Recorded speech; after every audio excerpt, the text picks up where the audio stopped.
Batman, one of DC Comics' characters, is no doubt one of the most famous superheroes of all time. He's an icon and a billion-dollar brand that's spanned comics, TV, video games, and blockbuster films for over 80 years. What are you? I'm Batman. From Michael Keaton's gothic grit to Christian Bale's grounded realism to Robert Pattinson's brooding noir detective, the list goes on for different versions of Batman. And still, each Batman has been a different lens into the same character. You wanted me. Here I am. Even the animated Batman each had their own style and personality that represents the Caped Crusader. And yet, while Sony turned Spider-Man into an Oscar-winning multiverse phenomenon with the critically acclaimed films from the Spider-Verse series, And the Oscar goes to?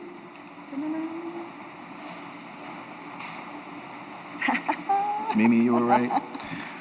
Spider-Man Into the Spider-Verse. series, Warner Brothers never pulled the trigger on the ultimate cinematic what-if masterpiece, the Batman Multiverse.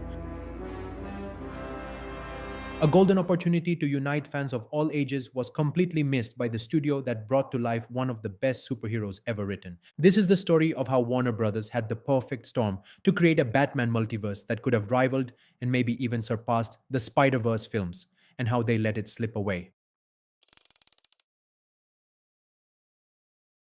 Let's rewind to the late 2010s. Sony Pictures had just blown audiences away with Spider-Man Into the Spider-Verse, a fresh, inventive take on a familiar hero. Multiple versions of the same character interacting, each with unique personalities, styles, and worlds. I thought I was the only one. You're like me.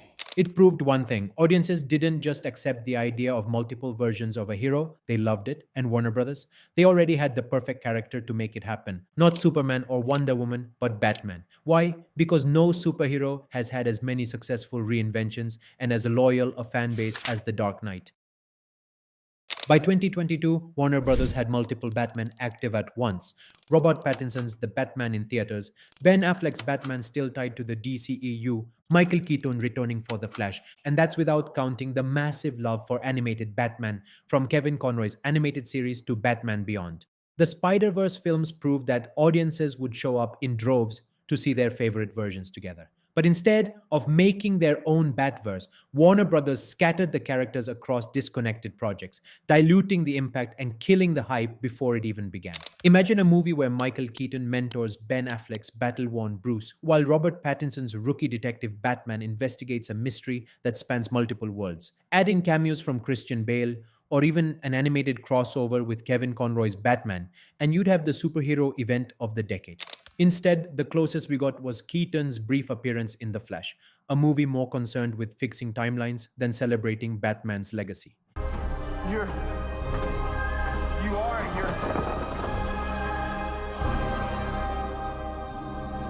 Yeah. I'm Batman. Before we proceed further, I have something for you all. Hey Riddler, it's your turn now. Riddle me this, Batman. I'm the call you can answer without a phone, a pledge you can make from the comfort of home. I bring you more tales of Gotham's delight. With just one click, you've joined the fight. What am I? What is it? Subscribe to this channel.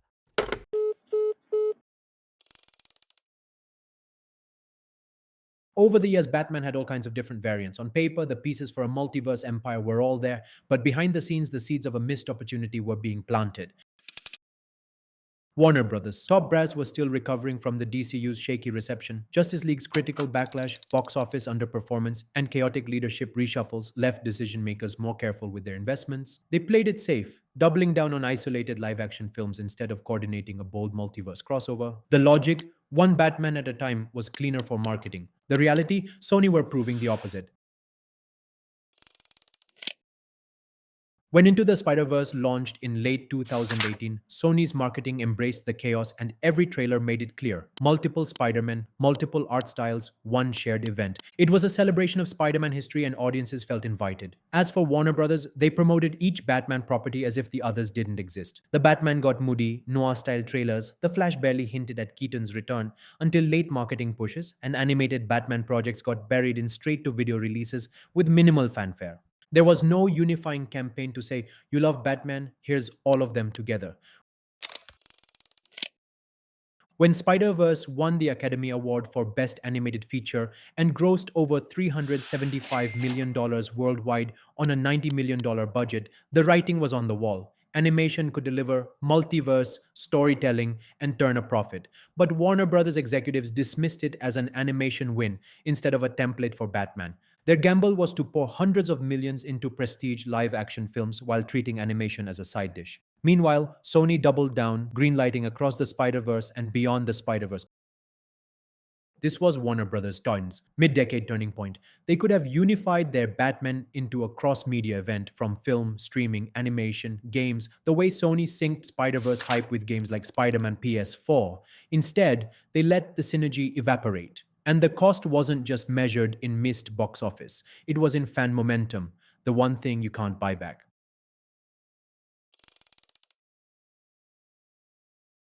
DC actually tested the waters early with what might be the most emotionally intelligent retirement story ever told. Bruce Wayne doesn't quit because he found love or peace. That would be too good a life for him to accept. In a small warehouse, protecting an innocent from common thugs, Bruce Wayne faces his greatest fear, the uncontrollable. The man who prepared for everything has no plan, no contingency, only a gun, the weapon that took everything from him.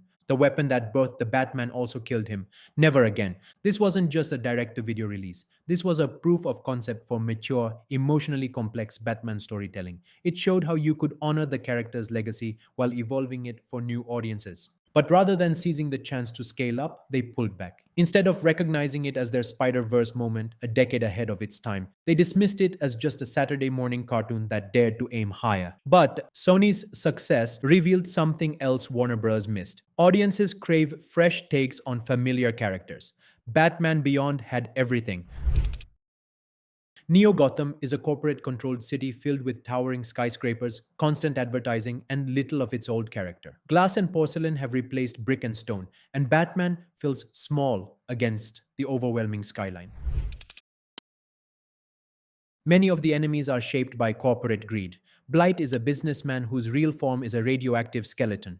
Inque is a mother who became a shape-shifting mercenary. They aren't just futuristic versions of old villains, they fit naturally into Terry's world. Bruce mentors Terry, helping him understand that being Batman is about more than revenge.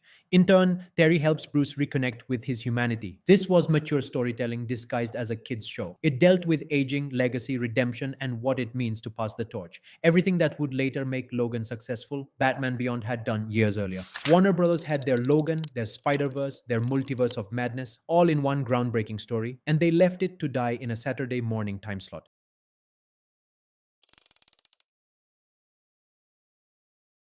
When Spider Man Into the Spider Verse hit theaters in 2018, it didn't just make money, it rewrote the rules for animated superhero storytelling. It succeeded because it dared to be different in every category. This wasn't animation that looked like a cartoon. It was a living comic book. Every frame was bursting with layered textures, half-tone dots, motion lines, and bold colors that reflected each character's world. For example, you have Spider-Gwen's pastel, watercolor New York, Spider-Man Noir's grainy black and white, and Penny Parker's anime-inspired mech sequences. It gave audiences a visual feast that changed with the character, which is something a live-action film can't do. Instead of shying away from the past, it embraced it. Every Spider-Person's quirks, origins, and history were on display, from Tobey Maguire's upside-down kiss callback to wildcard characters like Spider-Ham. Fans were watching the history of Spider-Man come alive in one place. Sony didn't stop at the movie. The hype spilled into video games, merchandise, and social media campaigns, each feeding the other. This made the Spider-Verse more than just a film. Now imagine applying that blueprint to Batman. Multiple Batmen, each with their own animation style. Keaton's world drawn in gothic shadows, Pattinson's noir Gotham with heavy rain and muted tones, Bale's grounded realism rendered like a gritty crime drama, Kevin Conroy's animated series Batman with classic cell animation, a Batman Beyond future in Neo Gotham, one shared mystery forcing them to cross worlds, collide styles, and face what being Batman really means. Just like Spider-Verse, it would be a celebration of Batman's legacy, a love letter to 80 plus years of the Dark Knight.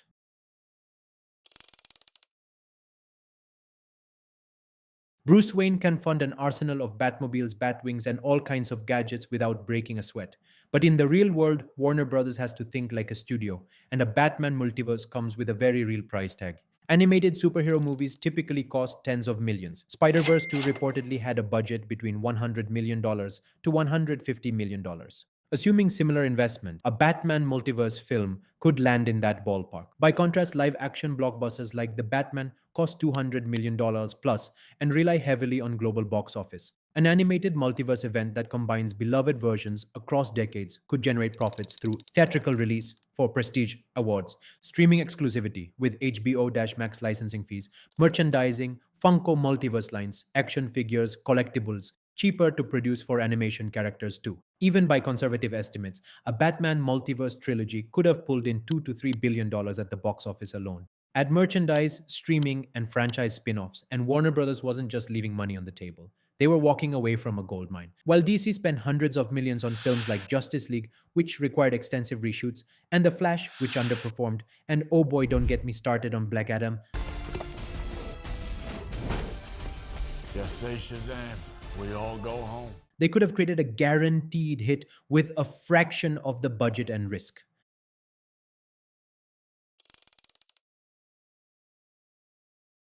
James Gunn's new DC Studios leadership seems more animation friendly than the previous directors, especially with his agreement with the Warner Brothers studio to greenlight the animated film dynamic duo, which focuses on Batman's partners. I presume you wouldn't want to release Brave and Bold and the Batman 2 in the same calendar year. Having two Batmen running around at the same time. Probably not. Yeah, probably not. No. Still, the chances of having a multiverse of Batman in one film seem to be pretty slim. But hey, that's a lot better than no chance at all.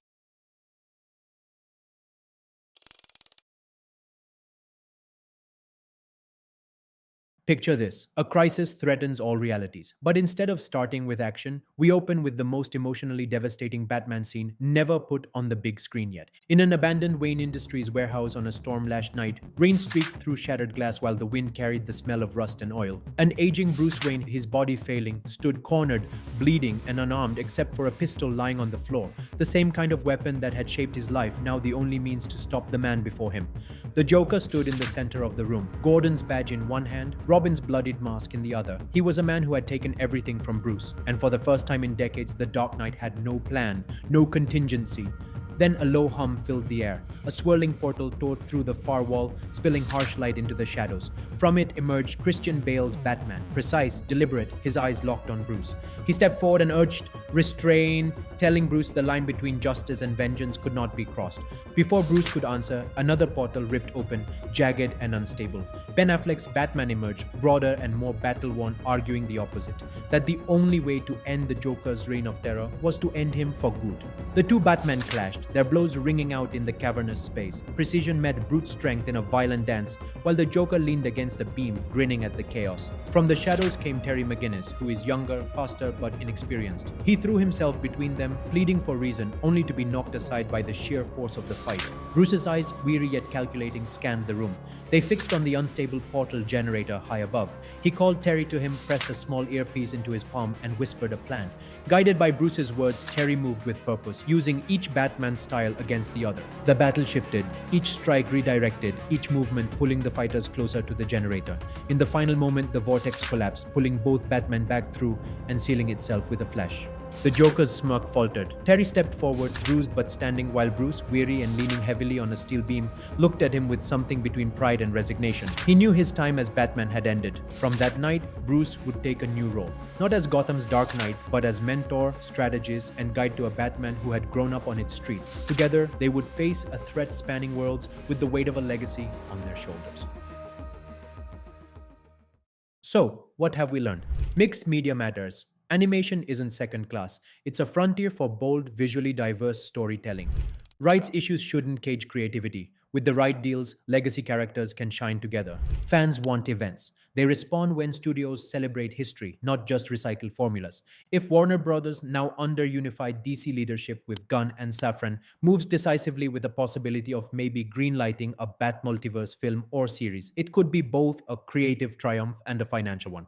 Warner Brothers held the keys to create a cinematic masterpiece with iconic Batman, a vast animated history, fan love, and for too long they left them in the Batcave. But the Spider-Verse proved the blueprint. The question is, will they follow it or let it gather dust once again? Somewhere in the shadows, the idea still waits. And maybe one night, the signal will light the sky, calling every Batman home.